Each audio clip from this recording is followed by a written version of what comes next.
I have a problem with people who don't vote.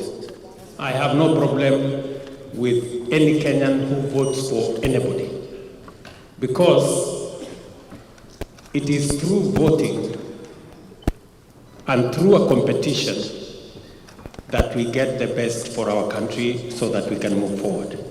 So congratulations to all of you, and I want to assure you that because of the opportunity that you have given us, we want to make you proud. We want to change our country.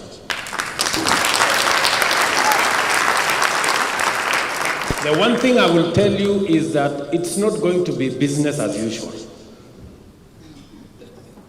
It's going to be different. Are we together? Yes. Because you know, for a very long time in Kenya, Kenya has been said to be a country of great potential, which it is. But we have failed to unlock that potential, not because the citizens don't want, but because the leaders have not done their part. Many a times, listen, many times we know what is right, but sometimes it's not politically convenient to do it. So we escape doing what is right and going for what is politically right. I want to tell you, I am going to do what is right. As to whether it is convenient politically, as to whether it is popular, that is secondary to me. We must do the right thing so that we can take our country to its rightful place. My mission is to achieve three things, simply. Number one is to unite our country, to unite Kenya. You know, we went to the polls, we had a competition, we were told there is something called deep state, we were told there is something called system, but the people of Kenya decided. And because the people of Kenya have decided, we have no option but today to work together as leaders from the different formations, as Kenyans, from all the communities, as people from different faiths, knowing all of us that we are one people, belonging to one nation, and having one destiny. That we must do. And it is the reason why you find us here in this meeting, not as Kenya Kwanza or Azimio, we are here as Kenyans. And we have come to represent our country. Today, we work together. We work together as leaders. And we want citizens, as patriotic Kenyans, to work together so that we can achieve our aspirations as a nation. Mission number two is to reduce the cost of living in Kenya, to make every Kenyan, to make sure that we have a country that we are proud of. And I'm going to do three things that is in our manifesto. Number one, we're going to make sure that we invest appropriately and correctly in agriculture. When I came into office, I said we are not going to subsidize consumption. We are going to invest in production. The price of bunga a year and a half ago was 220. Today, it is 100 shillings. Because we invested correctly. We are going to continue to invest in that space, in making sure that our dairy, our horticulture, our agriculture in general has the necessary support to make sure that we enhance our production. Let me give you an example. We spend 500 billion every year to import food items into Kenya. We import maize, wheat, edible oil, rice, and all manner of things. And I have made the decision that we are going to invest in production. By next year, we will not be importing a grain of maize. We will move on to rice. We will move on to wheat. And in 5 years, the $1 billion we use to import edible oil, I want to make sure that sunflower, soya, canola, palm oil are all grown in Kenya, and we don't have to import. Already, last year, we've started the journey on soya and sunflower.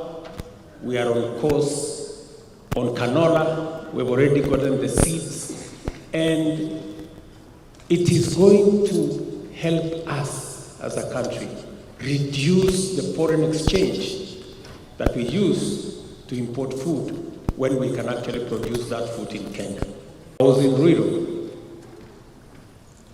where we were commissioning a BPO that is going to hire 5,000 Kenyans. One BPO. The same facility, and they're going to be doing online jobs.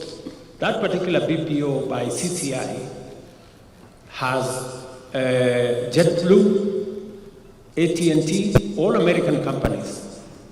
Kenyans will be working from Ruto for American companies.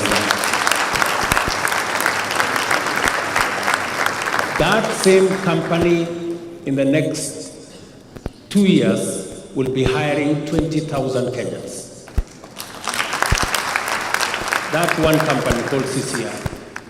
And we have many of them who we are working with so that we can create those spaces, not just in Nairobi, not just in Ruto, but all the other towns in Kenya. Because in the admission of the director of CCI, he said that working with Kenyans, they work in many countries, but they have the best human capital in Kenya.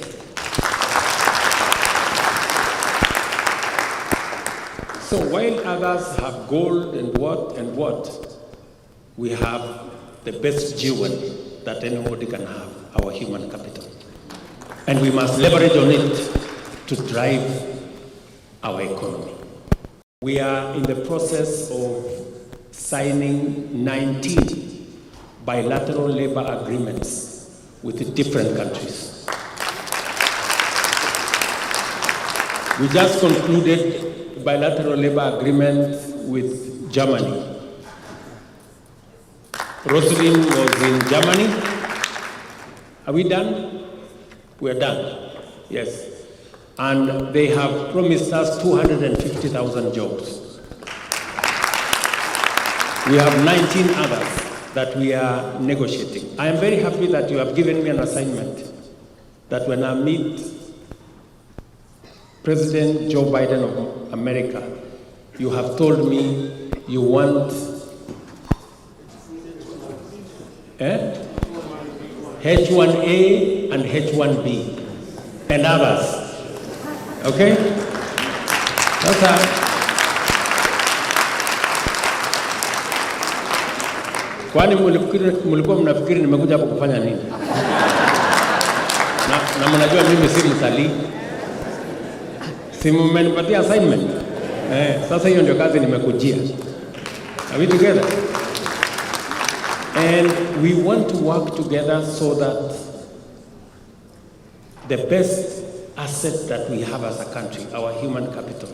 We can use it to drive the economy of our country, and we can use it to make sure that citizens have incomes and they can run their affairs. So that is another assignment that I have with many other countries, to make sure that because we have the best human capital, let us deploy it. Today, we export $500 million, which is about 60, 70 billion of products into the US.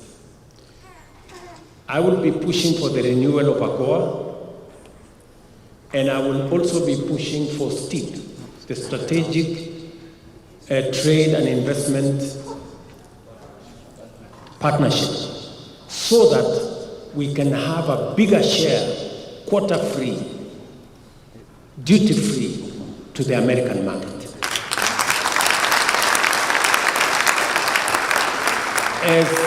As I talk to you here today, I was in Athi River. I think that was with the ambassador of the US. We were in Athi River because there are 5 other companies that are coming to Kenya with 25,000 jobs in the space of apparels. And these good governors will tell you, we now have, and I was with the governor of Machakos, she's here, yes, Wavinya is here. We were in that space about a month ago. And we now have 5, actually 6 new special economic zones. We've just gazetted 6 new special economic zones, so that it is not the EPZ in Athi River alone. We will now have an EPZ in Busia, in Eldoret, in Nakuru, in Kirinyaga, in Mombasa, and we are exploring, CS Miano is working with other governors so that we can have enough special economic zones for us to enhance our exports. Those spaces will be for us to create more jobs.